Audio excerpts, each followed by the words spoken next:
नमस्कार। कैसे हो आप सभी। तो जिस उम्मीद के साथ में आप सभी लोगों ने इस वीडियो पर क्लिक किया है उसको मैं बहुत अच्छे से समझता हूं और मुश्किल से ये मान के चलो कि मैं आपके 20 से 25 मिनट लूंगा, लेकिन अगर आप लोगों ने ये 20 से 25 मिनट इस वीडियो को देख लिया अच्छे से तो आप लोगों के जो सब इंस्पेक्टर का फिजिकल है उसको लेकर जो भी डाउट होंगे वो सारे एकदम क्लियर हो जाएंगे। और दूसरी बात कि मैं खुद का अपना जो व्यक्तिगत अनुभव है वो भी आप लोगों के साथ में शेयर करूंगा कि ग्राउंड में क्या क्या चीजें होती है और रनिंग में आपको कौन सी चीज का ध्यान रखना है, लॉन्ग जंप में आपको कौन सी चीज का ध्यान रखना है, चिनअप करते समय आपको कौन सी चीज का ध्यान रखना है।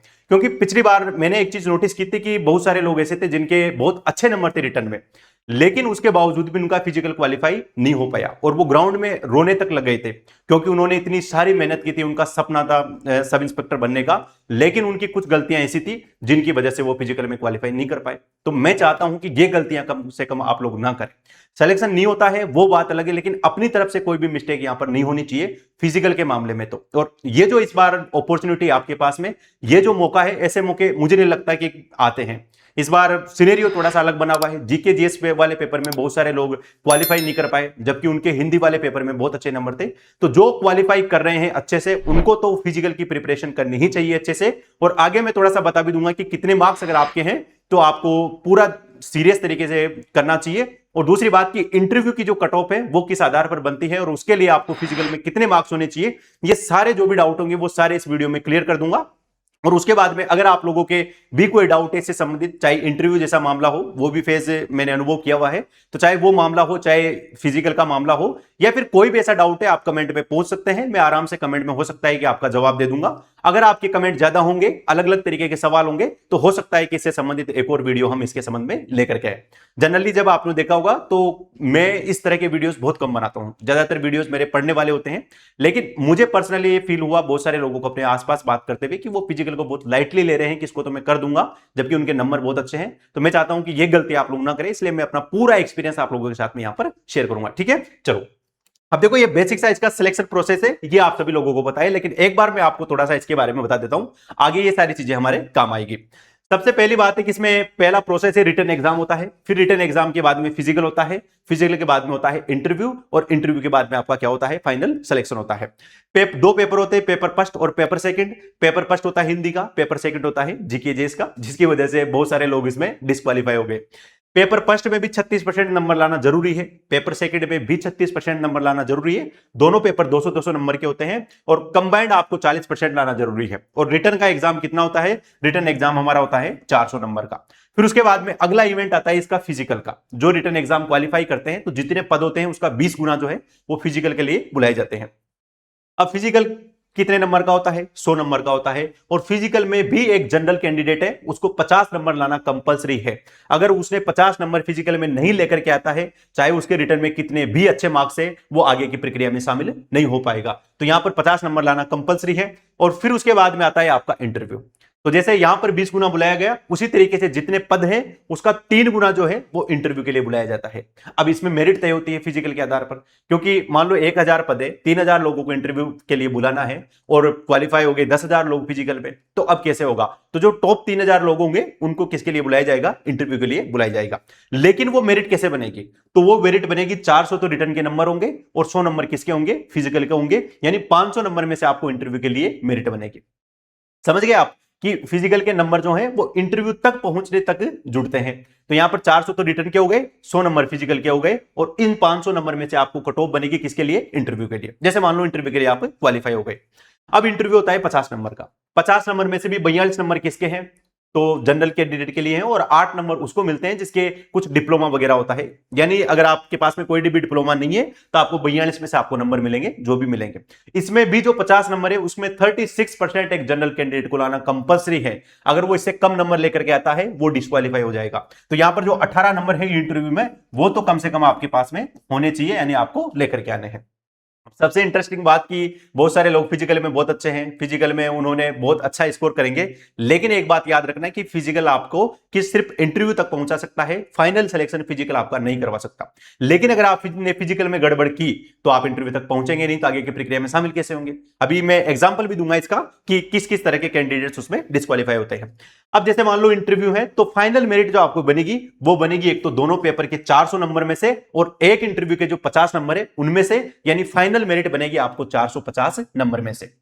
तो जिनके रिटर्न में बहुत अच्छे नंबर हैं और जिनके इंटरव्यू जिन्होंने क्वालिफाई किया है या फिर उसमें अच्छे नंबर लेकर के आया है, उन लोगों का क्या होगा, सिलेक्शन होगा। बाकी अगर किसी के रिटर्न में कम है, फिजिकल में वो बहुत अच्छे नंबर भी लेकर के आया है, तो भी उसके सिलेक्शन की संभावना क्या होती है, कम होती है। लेकिन इस बार थोड़ा सा सिनेरियो अलग है, हो सकता है कि कुछ अलग चीजें यहां पर हो जाए। ठीक है, तो फाइनल मेरिट किससे बनेगी, तो 400 रिटर्न एग्जाम, 50 नंबर किसके, इंटरव्यू के, और फिजिकल के नंबर फाइनल मेरिट में कोई भी काम नहीं आते हैं। फिजिकल सिर्फ आपको इंटरव्यू तक पहुंचा सकता है, आपका सिलेक्शन करवाएगा आपका इंटरव्यू। फिजिकल सिर्फ आप तक इंटरव्यू तक पहुंचा सकता है, आपका सिलेक्शन कौन करवाएगा, तो एक तो रिटर्न एग्जाम करवाएगा और उसके बाद में जो आपके इंटरव्यू में नंबर आएंगे वो आपका क्या करवाएगा, फाइनल सिलेक्शन करवाएगा। जैसे यहां पर आपको 3 कंडीशन में दे रहा हूं, फिजिकल का इंपॉर्टेंस क्या है। बहुत सारे लोग बिल्कुल हल्के में ले लेते हैं कि मेरी तो फिटनेस सही है, मैं तो आराम से फिजिकल कर ही सकता हूं, मुझे दौड़ने की क्या जरूरत है, मैं तो पहले खूब दौड़ रखा है। तो ऐसे कैंडिडेट्स को थोड़ा सा दूर रहना आप लोग, उनसे उनको खुद को भी कहना आप कि आप इतने हल्के में, मतलब अगर नंबर अच्छे हैं तो आपको प्रयास करना चाहिए। ठीक है, एक बार दौड़ कर देखो तो सही, पता तो चले कि कितने पानी में हो आप, कितना अच्छा आपका फिजिकल है। तो जैसे मान लो एक कैंडिडेट है जिसके रिटर्न में नंबर आए 240 नंबर आ गए, फिजिकल में उसके नंबर कितने आए, 40 नंबर आए, यानी कि फिजिकल में मिनिमम कितने चाहिए, 50 चाहिए। तो अब इस कैंडिडेट के नंबर ही 40 आए हैं, तो इसके नंबर भले ही रिटर्न एग्जाम में कितने हैं, 240 है, लेकिन ये इंटरव्यू कॉल इसका नहीं होगा, ये यही क्या हो गया, डिस्क्वालीफाई हो गया। अब जैसे दूसरा कैंडिडेट है, इसके नंबर है रिटर्न में 210, ये फिजिकल के, इसके फिजिकल में नंबर आए 260, तो इसके नंबर कितने हो गए, 270 नंबर हो गए। जबकि इंटरव्यू की कट ऑफ एग्जांपल के लिए आप मान लो कितनी थी, 280 नंबर वाली। मैं जनरल मेल कैंडिडेट की बात कर रहा हूं। तो जैसे मान लो इंटरव्यू की कट ऑफ थी 280 नंबर, जो है वो इसकी कट ऑफ थी इंटरव्यू के लिए, जो कि किसको मिला करके थी, रिटर्न एग्जाम और जो इंटरव्यू था, यानी 500 नंबर में से 280 नंबर कट ऑफ किसकी गई, इंटरव्यू के लिए कट ऑफ गई थी। अब इसके, इस भाई के 210 नंबर इसने रिटर्न में लेकर के आया, लेकिन फिजिकल में ये 60 नंबर ही लेकर के आया, तो इसके कितने हो गए, 270। इसका भी इंटरव्यू कॉल यहां पर नहीं होगा, जबकि इसके मार्क्स यहां पर सही थे। अब जैसे मान लो आप एज्यूम करो कि 270 इसने रिटर्न में लेकर के आया, रिटर्न में हो गया सो हो गया, लेकिन मान लो ये फिजिकल में 75 नंबर ले आता, तो कितने हो जाते, 285 नंबर हो जाते, और जैसे ही 285 नंबर होते इसका इंटरव्यू कॉल हो जाता। अब यहां आप आकर आपको पता चलेगा कि इसकी इंपॉर्टेंस क्या है। समझ गए आप बिल्कुल, कि अगर ये 60 नंबर की जगह ये फिजिकल में 75 नंबर लेके आ जाता तो इसका इंटरव्यू कॉल हो जाता, लेकिन ये नंबर कितने आए इसके, 60 आए। और ये भाई साहब तो बहुत अच्छे नंबर होने के बावजूद भी तो कहीं रेस में है नहीं, क्योंकि इन्होंने तो फिजिकल को ऐसे ले लिया कि मैं तो कर ही लूंगा आराम से, तो 40 नंबर भी, 50 नंबर भी मिनिमम नहीं लेकर आए और वहीं डिस्क्वालीफाई हो गया, आगे गई नहीं। उसके बाद में तीसरा कैंडिडेट है, मान लो 190, ये बिल्कुल नॉर्मल कैंडिडेट है, ये ऐसे ही गया था पेपर देने के लिए, भाई चलो देख करके आते हैं, पेपर देख करके आते हैं, दोनों पेपर में क्वालिफाई हो गया। अब इसका फिजिकल भी बहुत शानदार है, इसने फिजिकल की बहुत अच्छे से तैयारी भी कर रखी थी और इसकी फिजिकल फिटनेस भी वैसी है, तो इसने फिजिकल में नंबर लेकर के आया है 100 में से 100, और इसके नंबर कितने हो गए, इसके नंबर हो गए 290 हो गए, और 200 नंबर होते ही इसका क्या हो गया, इंटरव्यू कॉल हो गया। अब देखो सबसे इंटरेस्टिंग बात क्या है, जिस भाई के 240 नंबर थे वो घर बैठ गया, जिसके 210 नंबर थे वो घर बैठ गया, और इन दोनों से सबसे कम नंबर किसके थे, 190 वाले के, लेकिन इसने फिजिकल में कितने लाया, एक्सीलेंट मार दिया, 100 नंबर लेकर के आया और इसका इंटरव्यू कॉल हो गया। ये भाई इंटरव्यू देगा, बाकी दोनों भाई क्या जाएंगे, घर जाएंगे। ये सिनेरियो इसमें फिजिकल में होता है, ठीक है ना। तो आप समझ सकते हैं कि कितना इंपॉर्टेंस है। अब आप कहेंगे कि सर 100 नंबर कैसे आ सकते हैं, तो पिछली बार हमारे सारे साथ में कई सारे साथी ऐसे थे जिनके 100 में से 100 नंबर आए थे, और अभी मैं इवेंट्स आपको बताऊंगा तो आप समझेंगे कि चलो ठीक है, इस पे थोड़ा सा वर्क कर सकते हैं तो 100 नंबर आ सकते हैं, ठीक है। तो ये एक सिनेरियो यहां पर हो गया। अब देखो बहुत सारे लोग जिनकी फिजिकल फिटनेस है वो थोड़ा सा बहुत एक्साइटेड होंगे कि सर हमारे तो फिजिकल है, हम तो बाकी लोगों को पीछे छोड़ देंगे, लेकिन ऐसा बिल्कुल भी नहीं है। एक सिनेरियो और आप लोग देखो यहां पर, जैसे मान लो आपके रिटर्न में नंबर थे 210, 75 नंबर आप फिजिकल में लेकर के आए और इंटरव्यू में आपने नंबर लिए 230। अब देखो 75 आपका, मान लो मैं इंटरव्यू कॉल हो गया, इंटरव्यू में 30 नंबर आ गए, अब फिजिकल के नंबर यहां पर कोई भी काम नहीं आएंगे। फिजिकल में नंबर आपके 75 है, लेकिन कोई मतलब नहीं है इनका, 210 प्लस 30 नंबर से क्या बनेगी, मेरिट बनेगी, यानी 240 नंबर आपके क्या है, सिलेक्शन में काम आएंगे। ये दूसरा कैंडिडेट है, इसके नंबर है 230, और ये क्या लेकर के आया है, 100 नंबर लेकर के आया है फिजिकल में, यानी इसको फिजिकल कॉल तो हो ही गया, लेकिन इसके इंटरव्यू में आए 18 नंबर, तो इसकी मेरिट बनेगी 230 प्लस 18 के नाम से, यानी 248 नंबर पर। अब ये भाई है जिसके हैं 270 नंबर, ये केवल फिजिकल में ये सिर्फ क्वालिफाई हुआ और इसके इंटरव्यू में कुछ खास नंबर नहीं है, 20 नंबर है, तो इसके नंबर बढ़कर के कितने हो गए, 290 नंबर। इन नंबरों का कोई भी सेंस अब नहीं है, क्योंकि ये इंटरव्यू तक पहुंचाने में काम आता है। अब देखो अगर मान लो कट ऑफ अलग से होती तो इसमें सबसे पहले सिलेक्शन किसका होता, सबसे पहले सिलेक्शन होगा इसका, जबकि आपको पता होना चाहिए कि फिजिकल में इसके मिनिमम नंबर है, लेकिन इसने रिटर्न में क्या है, बहुत अच्छा स्कोर किया है, 270 नंबर लेकर के आया है। तो फिजिकल में ये सिर्फ क्वालिफाई हुआ है, उसके बावजूद इसका इंटरव्यू कॉल हो गया, और इंटरव्यू में भी कोई खास नंबर इसके नहीं है, 20 नंबर है, उसके बावजूद भी इसका सिलेक्शन सबसे पहले होगा। इसका मतलब सिंपल सा ये है कि फिजिकल बहुत कुछ है, लेकिन फिजिकल सब कुछ नहीं है। फिजिकल आपका सिलेक्शन जो है आपको इंटरव्यू तक पहुंचाएगा, लेकिन आपका सिलेक्शन किससे होगा? रिटन एग्जाम से होगा। लेकिन इस बार मैं कह रहा हूं ना कि बहुत सारे लोग ऐसे हैं जिनके हिंदी में बहुत अच्छा स्कोर था, लेकिन वो पहले जीके वाला पेपर है वो क्वालिफाई नहीं कर पाए। तो ऐसा हो सकता है कि इस बार थोड़ा सा सिनेरियो अलग हो, और जिनके अच्छे नंबर है वो फिजिकल में रह जाए, और जिनके कम नंबर है वो भी सिलेक्शन ले जाए। इस बार कुछ भी हो सकता है, थोड़ा सा पिछली बार की तुलना में इस बार सिनेरियो बहुत अलग है। तो सबसे पहले इसका सिलेक्शन होगा, फिर सिलेक्शन होगा इस भाई का, और सबसे इसके नंबर भले इंटरव्यू में 30 थे, लेकिन इसके नंबर रिटर्न में कम थे, इस वजह से सबसे लास्ट में अगर होगा तो होगा, और नहीं होगा तो इसका सिलेक्शन नहीं होगा। यानी सिलेक्शन में फर्स्ट प्रायोरिटी किसकी रहेगी? 290 नंबर वालों की रहेगी। अब आप कहोगे कि सर इतना तो समझ में आ गया हमें, अब आप बताओ कि इवेंट्स होते क्या है। ठीक है, तो इवेंट्स देखो इसमें 3 होते हैं। अगर आप मेल कैंडिडेट है तो मेल कैंडिडेट के लिए एक तो होगी 100 मीटर की रेस, एक होगा इसमें लॉन्ग जंप, और एक होगी चिनिम। अभी ये मैं थोड़ा सा बता दूंगा कि रनिंग का क्या इश्यू है यहां पर। अब इसमें भी क्या है कि एक तो है 14 सेकंड, एक है 15 सेकंड, एक है 16 सेकंड, और 16 सेकंड से ऊपर वाला मामला है। ये मेल कैंडिडेट की बात कर रहा हूं। तो जो भी वहां पर रनिंग करने जाएगा, अगर वो 14 सेकंड के में दौड़ करता है, यानी 14 सेकंड या उससे कम में दौड़ करता है, तो उसको नंबर मिलेंगे। फिजिकल में कितने नंबर मिलेंगे? रनिंग में 40 नंबर मिलेंगे उसको। अगर मान लो उसकी दौड़ है 14 सेकंड के से प्लस में चली गई, 15 सेकंड में अगर वो करता है तो उसको नंबर मिलेंगे 25 नंबर मिलेंगे। लेकिन अगर वो 16 सेकंड में करता है तो उसको कितने नंबर मिलेंगे? 15 नंबर मिलेंगे। तो यहां पर कितने नंबर मिलेंगे? 15 नंबर मिलेंगे। लेकिन अगर उसको 15 सेकंड से 1 सेकंड भी अधिक हो गई, अगर 16 सेकंड के आसपास हो गई, तो ये मान के चलो कि उसको नंबर कुछ भी नहीं मिलेगा, उसको 0 नंबर मिलेगा। ठीक है ना, कि 16 सेकंड से जैसे ही वो प्लस जाएगा उसको नंबर क्या मिलेंगे? 0 मिलेंगे। अगर आप 16 सेकंड में करते हो तो आपको फिजिकल में कितने नंबर मिलेंगे? 15 नंबर मिलेंगे। अब आता है लॉन्ग जंप। अभी मैं बताऊंगा आपको कैसे कैसे वहां पर पूरा फील्ड में सारी चीजें होती है। अब जैसे लॉन्ग जंप है, तो अगर मान लो कोई 15 फीट और उससे ऊपर जंप करता है तो उसको मिलेंगे लॉन्ग जंप पे 30 नंबर मिलेंगे। अगर कोई लॉन्ग जंप में सही नहीं है तो उसको 14 फीट ही कूदता है तो उसको मिलेंगे 20, और उसके बाद में 13 फीट कूदता है तो उसको मिलेंगे 10। अगर कोई 13 से भी नीचे रह जाता है तो वही उसको आर्यभट्ट वाला क्या मिलेगा? 0 मिलेगा। उसके बाद में चिनअप। चिनअप का मतलब है कि आपको एक पूरा वहां पर दे दी जाएगी और आपको दोनों हाथों को ऐसे होल्ड करना है, और फिर उसके बाद में अपनी चिन्ह है उसको उसके ऊपर लेके जाना है। इसका मतलब है चिन्ह अप होनी चाहिए। तो ऐसे अगर आप 7 करते हैं, एक बार में करना है आपको, एक सांस में आपको 7 करना है, तो अगर आप ऐसे 7 करते हैं तो आपको नंबर मिलेंगे 30। अगर आप 6 करते हैं तो नंबर आपको मिलेंगे 20, और अगर आप 5 करते हैं तो नंबर आपको मिलेंगे 10 नंबर मिलेंगे, और अगर आप 5 से कम करते हैं तो बिल्कुल क्या मिलेगा? आपको 0 नंबर मिलेगा। यह बात हो गई इसके इवेंट की। अब देखो रनिंग को लेकर के, उसके बाद में फीमेल के लिए अलग है। फीमेल के लिए भी 100 मीटर की रेस है, लॉन्ग जंप है, लेकिन इनकी चिनअप नहीं है। इनके लिए क्या है? पुटिंग इन शॉट है, यानी इनको 4 किलो के वेट का गोला है उसको फेंकना होता है। तो अगर ये 17 सेकंड में करती है 40 नंबर, हमारे क्या था वहां पर? 14 सेकंड, यानी हमारे तो था 14, 15, 16। ये मेल कैंडिडेट का था। फीमेल के लिए है 17, 18 और 19 सेकंड है। हमारे लिए जंप कितनी थी? 15, 14 और 13 थी, और इनके लिए जंप कितनी है? 10, 9 और 8, और बाकी जो नंबर्स का डिवाइडेशन है वो उसी तरीके से सेम हो रखा है। ये सारी चीजें तो आपको पता ही है। जो चीज सबसे इंपॉर्टेंट है वो है कि कौन सी गलती आपको नहीं करनी है। अब देखो ये आ गया आपका रनिंग वाला ट्रैक। ठीक है ना, जैसे अगर आप लोगों ने मिल्खा सिंह मूवी देखी होगी तो उसमें जब जैसे ही वो ट्रैक पर जाता है, सबसे पहले वो पूरा उसको एज्यूम कर लेता है कि मैं दौड़ रहा हूं, मैंने इतने सेकंड में वो रनिंग पूरी कर ली। पहले से ही वो पूरे कदम जो है वो माप देता है। तो जैसे अगर आप जाएंगे तो मैं राजस्थान पुलिस एकेडमी में था, तो वहां पर रनिंग ऐसे हुई थी जैसे 5 लोग थे तो 5 लोगों को ऐसे लाइन में खड़ा कर देंगे। एक कैंडिडेट यहां होगा, एक यहां होगा, एक यहां होगा, एक यहां होगा और एक यहां होगा। 5 लोगों को साथ में करवाते हैं।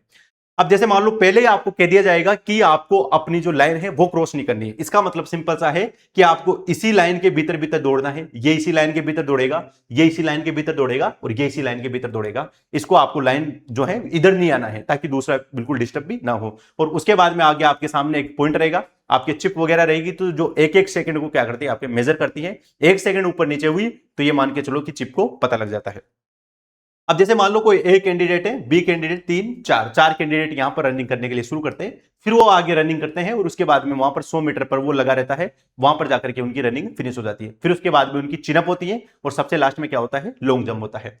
अब पिछली बार क्या हुआ था कि पिछली बार थोड़ा सा सर्दी के समय, आई थिंक 14 फरवरी के आसपास था, तो उसमें क्या हुआ कि सर्दी का समय था, जिनका स्टार्टिंग में था, तो एक तो थोड़ा सा वो धुंध वगैरह छाई हुई थी, अंधेरा वगैरह छाया हुआ था, तो एक केस ये हुआ कि 4-5 लोगों को वहां पर खड़ा किया गया दौड़ने के लिए। अब उनको पूरा पहले से समझा दिया गया कि जैसे ही ये गत्ता रहेगा, जैसे ही ये इससे आवाज आएगी तो आपको वहां पर भागना है। लेकिन हुआ ये कि जैसे ही ये क्लेप हुई वहां पर, तो 3 लोग तो भाग गए और 2 लोग वहीं पर रह गए। अब जो 3 लोग भागे थे उनको लगा कि हम लोग गलत आ गए, तो वो बीच में जाकर के रुक गए और वो पीछे देखने लगे। और जैसे ही वो पीछे देखने लगे, टाइम खत्म हो गया और वो पांचों के पांचों क्या हो गए, डिस्क्वालीफाई हो चुके। यानी कि आपको कोई भी मौका वहां पर नहीं मिलेगा, ठीक है ना। अगर आपको एक बात समझा दिया, अगर आप गलती करते हैं, रुकते हैं, तो उसका खामियाजा आपको ही भुगतना पड़ेगा, आपको कोई भी दूसरा चांस वहां पर नहीं दिया जाएगा। वैसे रनिंग में ऐसा होता है, रनिंग में जैसे मान लो आपने रनिंग स्टार्ट की, अगर आपका पैर भी हल्के से फिसल गया, तो मैं खुद के व्यक्तिगत अनुभव से बता रहा हूं, अगर पैर भी आपका फिसल गया तो आपके 1-2 सेकंड तो वैसे ही कम हो जाएंगे। यानी इतने स्ट्रिक्ट तरीके से आपको प्रैक्टिस होना चाहिए कि जैसे ही आप वहां से स्टार्ट करें रनिंग में 1% दिक्कत नहीं आनी चाहिए। तो कभी कभार क्या होता है कि जिसकी किस्मत खराब होती है उनकी इस सारी दिक्कत आ जाती है, ह्यूमन है, एरर हो जाती है। तो मैं ये मानता हूं कि रनिंग में कम से कम आपको नंबर लाने की प्रयास करना है। अगर क्वालिफाई होना है तो रनिंग में आपको तो नंबर लाना ही लाना है, क्योंकि ये इवेंट ऐसा है जिसमें आप नंबर ला सकते हो। इसमें कितना था, 14 सेकंड था, एक था 15 सेकंड और एक था 16 सेकंड।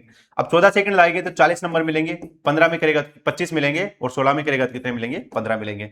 तो कम से कम आपको ये 15 सेकंड में तो वहां पर रनिंग करनी है, 25 नंबर तो इसमें से कम लाने हैं। अगर आपने इसमें 25 नंबर लेकर के आ गए और चिनअप अगर आप लोगों ने साथ कर दी तो आपके 55 नंबर हो जाएंगे, आप वैसे ही क्वालिफाई कर जाएंगे। और लॉन्ग जंप जो है उसके नंबर में काउंट करता नहीं हूं, अभी मैं बताऊंगा उसको लेकर के क्या इश्यू है। तो ये रनिंग में ये सारी चीजें याद रखनी है कि पहली बात है कि आपकी प्रैक्टिस इतनी अच्छी होनी चाहिए, आप जब भी प्रैक्टिस करेंगे ना तो यहां से प्रॉपर तैयार कीजिए। यहां पर अगर आपने पैर रख दिया तो जैसे ही विसिल बजती है फिट आपको भागना है। और दूसरी बात है कि वो जो स्टॉप है वहां पर जाकर के देखना नहीं है उसको, आपको तो सीधा जहां पर स्टॉप बना हुआ है, जैसे मान लो यहां से रनिंग कर रहे हो, इस जगह पर स्टॉप है, तो ऐसा नहीं कि यहां आते आते आपने इसको देख लिया, आप तो सीधा भाग करके दूसरी तरफ निकल के जाना है। उससे आपका बहुत अच्छा माइक्रो सेकंड है उसका फर्क पड़ेगा। अगर आपने उसको देख लिया, अगर आपके दिमाग में एक थॉट भी आ गया तो भी आपकी रनिंग में उससे प्रभाव पड़ सकता है, ठीक है ना।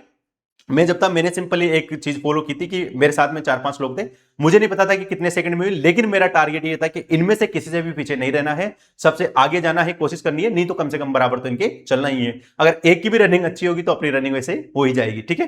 तो ये सारी चीजें इसकी रनिंग में ध्यान रखनी। उसके अलावा देखो लॉन्ग जंप, अब लॉन्ग जंप में इश्यू क्या होता है कि इसके नंबर आपको बिल्कुल भी काउंट नहीं करने चाहिए।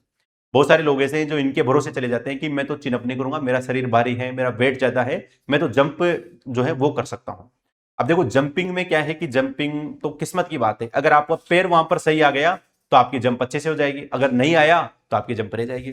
लास्ट टाइम अगर मैं बताऊं तो 10 लोगों के आसपास कम से कम वहां पर जंप किया था, 10 में से 2 लोग क्वालिफाई कर पाए थे, 8 लोग डिस्क्वालीफाई हुए थे वहां पर।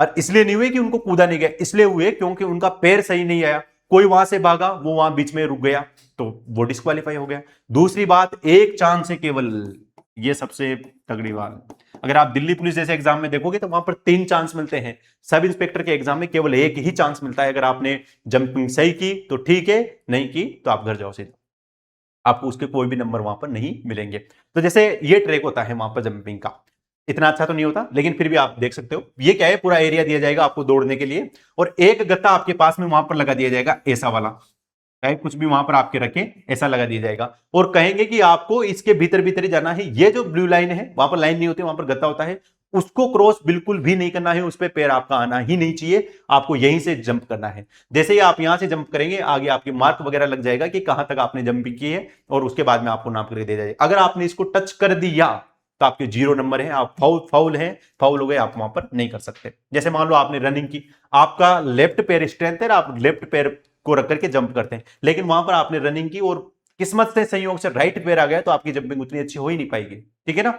तो ये थोड़ा सा ध्यान रखना। और दूसरी बात यह कि जंपिंग में रिस्क बहुत ज्यादा है, अगर आप यहां पर भी जंपिंग करें तो एक चीज ध्यान रखना कि शुरू में ऐसा ना हो कि आप जोश जोश के चक्कर में थोड़ा सा जंपिंग करने लग जाए और आपकी इंजरी हो जाए और पूरा फिजिकल धरा का धरा रह जाए। तो अगर जंपिंग किसी से नहीं भी हो पा रही है तो भी दिक्कत वाली बात नहीं है। मैं तो ये कह रहा हूं कि तीनों इवेंट आपके अच्छे होने ही चाहिए कम से कम। जैसे इसमें कितना था, एक तो 15 फीट था, है ना, और उसके बाद में एक 13 फीट था और एक 14 फीट के आसपास था, ठीक है। तो कम से कम आपको एक बीच में करना ही चाहिए, कम से कम 20 नंबर तो आपके इसमें होने चाहिए। अगर आपके 20 नंबर इसमें हैं तो आपके बहुत अच्छे नंबर हैं, 25 नंबर उसमें हो जाएंगे और 20 नंबर इसमें हो जाएंगे, तो कितने हो गए, 45 नंबर इसके हो गए। ठीक है। तो ये लॉन्ग जंप पे पता होना चाहिए आपको। एक ही चांस मिलेगा आपको, बता रहा हूं मैं आपको। अगर आपसे मिस्टेक हो गई, आप बाहर हैं, कोई मतलब नहीं है उनको, आपकी कोई भी वहां पर नहीं सुनेगा बिल्कुल। आपको ये भी नहीं कहेगा मेरा पैर फिसल गया या फिर मेरे ये दिक्कत है, ये दिक्कत है। एक चांस मिलेगा, वहां से भाग करके आओ, जंप करो। फाउल है तो बिल्कुल लाल झंडी वहां पर दिख जाएगी। अगर फाउल नहीं है तो नाप लिया जाएगा कि आपका कितना है। बहुत सारे लोग जंप बहुत अच्छा करते हैं, लेकिन वो लास्ट में बैलेंस नहीं बैठा पाते और वो वापिस पीछे गिर जाते हैं। तो जहां पर वो पीछे गिरते हैं, जैसे गर्दन आपकी पीछे टक गई, तो इस गर्दन से मापा जाएगा। ये नहीं देखा जाएगा कि आपने कहां पर वहां पर लैंड किया था। ठीक है, तो ये बात हो गई लॉन्ग जंप पे, इसमें आपको कम से कम नंबर लाने। उसके बाद में आ गई चिनअप। तो एक तो 7, 6 और उसके बाद में 5। 7 करेंगे तो 30 नंबर मिलेगा, 6 करेंगे तो 20 नंबर मिलेंगे, 5 करेंगे तो 10 नंबर मिलेंगे। और मेरे हिसाब से चिनअप तो सबको ही कर लेनी चाहिए। थोड़ी सी प्रैक्टिस की जरूरत है, थोड़ा सा अपने हाथों की मजबूती की जरूरत है, थोड़ा सा अपना जो पेट है उसमें मजबूती होनी चाहिए। आपका वेट थोड़ा सा आप मेंटेन कर लो अच्छे से, इसकी प्रैक्टिस करके चले जाओ। मैं एक बात दावे के कह सकता हूं कि ये 30 नंबर आपसे कोई भी नहीं छीन सकता। अगर आपसे यहां चिनअप नहीं हो रही, यहां पर अगर आप 4 भी लगा रहे हो ना, तो वहां जाकर के ऑटोमेटिकली आपसे 7 लग जाएगी। लेकिन यहां आपको 10 लगाने का प्रयास करना है, तब जाकर के वहां पर 7 लगेगी। ठीक है, हालांकि वहां पर हो जाती है, सारी सुविधा आपको बहुत अच्छी मिलेगी वहां पर। लेकिन चिनअप में एक चीज ध्यान रखनी है कि इसके नंबर 100% आपको मिलेंगे। इसके नंबर आपसे कोई नहीं काट सकता, अगर आपको बहुत अच्छा इसका एक्सपीरियंस है। इसमें अगर आपको लगानी है तो आपकी लग जाएगी वहां पर। ऐसा नहीं कि पैर गलत आ गया या फिर किस्मत खराब थी, पैर स्लिप हो गया, कुछ भी नहीं है, ये आराम से लग जाएगी। ज्यादातर अगर 20 लोग लगाते हैं तो कम से कम 20 के 20 या 19 लोग तो इसको सही करते हैं। तो इसमें कम से कम 30 नंबर हमें लेकर के आना है, तो बड़े आराम से हम क्वालिफाई हो जाएंगे। ये पूरा इस तरह का आपको मिलेगा। कहीं पर वो जिम वाला जो है वो भी लगा होता है, आरपीएम में वो जिम वाला लगा हुआ है, तो वहां पर आपको ये मिलेगा। एक तो इस तरीके से पकड़ना होता है और एक होता है ऐसे होल्ड करना। तो ऐसे आपको होल्ड करने दिया जाएगा, ऐसे नहीं दिया जाएगा। और ऐसे होल्ड करके आपको चिन्ह जो है इसको इसके ऊपर लेके जाना है। अब कोई कहेंगे कि सर पैर थोड़े से फोल्ड कर सकते हैं या फिर चिन्ह पूरी लेकर के जाना है, वो वहां पर उतना ज्यादा फोकस नहीं करते। वो आप फटाफट चिन्ह ऊपर करो, वो काउंट करते हैं 1 2 3 4 5 6 7 8, जैसे ही 7 होती है कहते हैं डन है, ठीक है, और उसके बाद में नंबर मिल जाते हैं आपको। ठीक है, तो वैसा कोई दिक्कत वाली बात नहीं है। ये जो चीजें ये आप आराम से कर सकते हो, इसके नंबर आपको बिल्कुल भी मिस नहीं करने हैं। लॉन्ग जंप रिस्क वाला काम है, उसमें अगर आपका किस्मत सही है तो हो जाएगा, नहीं है तो हो सकता है कि आप फाउल हो जाओ। लेकिन आपकी प्रैक्टिस अच्छी है तो आप कर सकते हैं, कोई दिक्कत वाली बात नहीं है।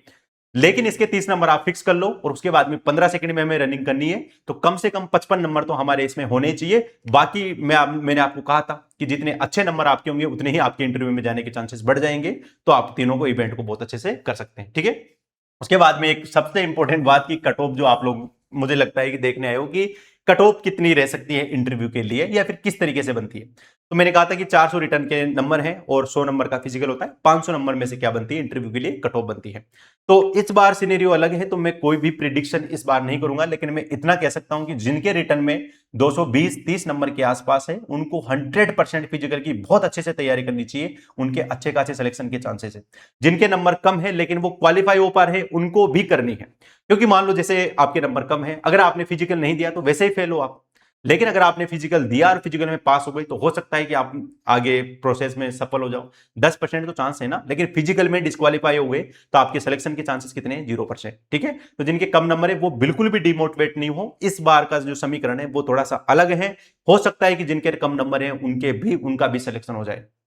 ठीक है ना, तो जैसे एग्जाम्पल के लिए देख लो, जैसे मान लो कि पिछली बार कट ऑफ गई थी, 2018 का एग्जाम था, एग्जाम 2016 का था, भर्ती 18 के आसपास इसका एग्जाम हुआ था। तो इसमें जनरल मेल की कट ऑफ गई थी 290।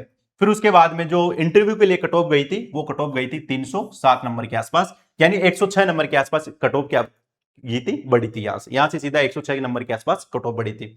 उसके बाद में जो फीमेल है वो सारी वहां पर क्वालिफाई हो गई थी, लेकिन उसके बाद में फिर जो विमेन है उसके लिए 250 कट ऑफ यहां पर गई थी। यानी जो रिटर्न के मार्क्स थे उनसे 100 नंबर अगर आप इंक्रीज करेंगे तो वो लगभग कट ऑफ रही थी कहां पर, 2018 में। अब देखो यही एग्जांपल देखो आप 2021 का। 2021 में गई कट ऑफ 233। देखो सब अनुमान लगा रहे थे 2021 में की कट ऑफ जाएगी 210 के आसपास, सारे ने लगभग ने यही बताया। और कट ऑफ कितनी गई, 233 नंबर कट ऑफ गई। वो क्यों गई वो आपको बहुत अच्छे से पता है। तो 233 नंबर कट ऑफ गई। फिर उसके बाद में इसमें कितने 102 नंबर बढ़े, कितने हुए 333 और 335। तो इंटरव्यू के लिए कट ऑफ कितनी गई थी, 335 गई थी। तो पहले में 106 बढ़े और इसमें कितने बढ़े, 102 बढ़े। यानी कि मोटा मोटा ये मान सकते हो कि जो कट ऑफ 2 गुना के लिए जाती है उसमें अगर आप थोड़ा सा नंबर इंक्रीज कर लोगे, 100 110 120 नंबर के आसपास इंक्रीज करोगे, तो वो कट ऑफ किसके लिए होती है, इंटरव्यू के लिए वो कट ऑफ होती है कंप्लीट। ठीक है, इसके बाद में अगर आप इसके संबंध में देखना चाहे तो जैसे मान लो किसी के 36 नंबर है। मैं नॉर्मल बात कर रहा हूं, बिल्कुल जनरल कैंडिडेट है, बिल्कुल जो नॉर्मल स्थिति में है उसकी बात कर रहा हूं। जैसे मान लो वो क्वालिफाई तो हो गया जीके वाले पेपर में, उसके नंबर थे 36, तो 36 को जैसे अपन 2 से गुणा करेंगे तो नंबर कितने हो गए यहाँ पर 72 नंबर हो गए। लेकिन मैं ये मान के चल रहा हूं कि हमारे जो राजस्थान में ज्यादातर लोगों की हिंदी बहुत अच्छी रहती है, वो हिंदी में अच्छा स्कोर कर लेते हैं। तो मैं हिंदी में मानता हूं कि उसने कम से कम 55 नंबर तो लेकर के आ गया होगा। तो अगर हम 2 से गुणा करेंगे तो कितना हो गया 110। इसका मतलब है कि अगर आप देखें तो ये 182 नंबर के आसपास हो रहे हैं। ठीक है, तो अगर आप इसमें 100 110 इंक्रीज करोगे तो 282 285 के आसपास अगर आप अप्रोक्स मान सकते हो, किसके लिए, इंटरव्यू के लिए कट ऑफ का मान सकते हो। हालांकि अगर पिछली बार की तरह देखें तो इसका मतलब है कि 40% अनिवार्य है, लेकिन आपको भी पता है कि हिंदी में ऐसा होगा ही नहीं जो डिस्क्वालीफाई हुआ होगा। डिस्क्वालीफाई कहां पर हुई, जीके में, लेकिन हिंदी में तो नंबर अच्छे होंगे। तो जीके में अगर आपके में मिनिमम 36 नंबर भी मान करके चल रहा हूं, और हिंदी में अगर आप 60 नंबर मान लो, 60 नंबर एग्जाम्पल के लिए मान लो, तो 60 गुना 120 और इसमें 170, तो भी 190 नंबर के आसपास हो रहे हैं। आप 55 मानोगे तो 110 हो जाएंगे, 182 नंबर के आसपास हो रहे हैं। तो ये तो कम से कम मान लो, मैं मान के चल रहा हूं, हालांकि आपको पता है कट ऑफ का आइडिया ऐसे लगाया नहीं जा सकता, लेकिन ये मान के चल रहा हूं कि 180 185 190 के नंबर के आसपास जनरल के नॉर्मल के होंगे। और इसमें अगर आप 100 110 नंबर के आसपास इंक्रीज करोगे तो वो जाएगा 300 नंबर के आसपास। तो इसके आसपास इंटरव्यू की कट ऑफ आप लोगों के लिए रह सकती है। लेकिन मैं फिर बता रहा हूं आपको, पिछली बार तो आराम से हमने अनुमान लगा दिया था कि 100 110 नंबर के आसपास बढ़ती थी, क्योंकि दोनों पेपर की कट ऑफ हमारे पास में थी। लेकिन इसमें अलग है, इसमें जिसके 36 नंबर है, हो सकता है कि हिंदी में उसके 170 नंबर आ रहे हो सकता है कि उसके हिंदी में 65 क्वेश्चन राइट हो। तो ये सिनेरियो थोड़ा सा अलग है इस बार। लेकिन फिर भी अगर आप क्वालिफाई हो पा रहे हैं, अगर आपके थोड़े से अच्छे ठीक ठाक नंबर है, तो भी मैं आपको 100% ये कहना चाहूंगा कि आपको फिजिकल की तैयारी करनी चाहिए। बहुत अच्छा मौका है इस बार, और इस बार अगर आप लोगों ने अच्छे से तैयारी कर ली तो हो सकता है कि आप लोगों का सिलेक्शन भी हो जाए। ठीक है, तो ये सारी चर्चा हमारी हो गई। इसका सार यही था कि बहुत जल्दबाजी बिल्कुल करनी नहीं है। फिजिकल इतना भी टफ नहीं है, नॉर्मल फिजिकल है, जिन आप बहुत अच्छे से कर सकते हैं। रनिंग अगर आप डे 1 पे जाओगे तो भी 14-15 सेकंड के आसपास कर ही देंगे, और लॉन्ग जंप जो है उसको भी अगर आप प्रैक्टिस करेंगे तो कर देंगे। आसान फिजिकल है, लेकिन इसको ज्यादा हल्के में नहीं लें, क्योंकि हमें रिस्क बिल्कुल भी नहीं लेना है। हमें क्या चाहिए, वहां पर सिलेक्शन चाहिए। तो एक तो वो लोग जिनकी फिजिकल फिटनेस अच्छी है तो वो कर सकते हैं। उसके अलावा अगर कोई अजमेर में रह रहा है तो ये एक एकेडमी, एक कोटिले फिजिकल एकेडमी के नाम से, इसमें जाकर भी आप वहां पर प्रैक्टिस कर सकते हैं। वहां पर इसके संबंध में भी बहुत सारी जो इवेंट्स है वो वहां पर करवाए जा रहे हैं। बाकी अलग अलग राज्यों में, अगर आप अलग अलग जिलों में अगर आप देखेंगे तो वहां पर खुद के जिले का अच्छा खासा ग्राउंड बना हुआ है। 3-4 दोस्तों का ग्रुप आप लोग रखो अच्छे से, और उसके बाद में बहुत अच्छे से तैयारी करो। जिनके नंबर कम है वो सुबह आराम से दौड़ने जाए, दिन में बढ़िया 2-3 घंटे सोए, और उसके बाद में अच्छे से पढ़े, फिर वापस अच्छे से पढ़े। जिनके नंबर बहुत अच्छे हैं, 230 40 50 नंबर के आसपास हैं, वो लोग बिल्कुल भी ये नहीं करे, स्ट्रेस नहीं ले, बिल्कुल बड़े आराम से सुबह फिजिकल करो और दिन में आराम से सो बोले, और तैयारी करनी आगे तो तैयारी कर सकते हैं। ठीक है, तो ये सारी चर्चा हो गई हमारी फिजिकल के संबंध में। बाकी अगर आप लोगों के कोई भी इसके संबंध में कोई और भी डाउट है तो वो भी बता सकते हैं। और उसके अलावा एक बात और कि जैसे आप लोगों में से किसके कितने नंबर आ रहे हैं, और जिसके हिंदी में कितने नंबर आए, जीके में कितने स्कोर हुआ, अगर आप क्वालिफाई कर पा रहे हैं, प्राइमरी आंसर किए थे, जो प्राथमिक आंसर की आई थी, उसके संबंध में आप लोग कमेंट करके मुझे जरूर बताएंगे कि आपके हिंदी में कितने नंबर आ रहे हैं, जीके जीएस वाले में कितने नंबर आ रहे हैं, और आप किस डिस्ट्रिक्ट से हैं, इसके बारे में आप लोग कमेंट करके जाएंगे। और अगर आपको इंटरव्यू से लेकर अगर कोई भी डाउट होगा तो वो भी हम अगले क्लास में कंप्लीट कर लेंगे। ठीक है, तो मिलते हैं अगले सेशन में एक और नए टॉपिक के साथ में। तब तक के लिए बहुत बहुत धन्यवाद। Thank you.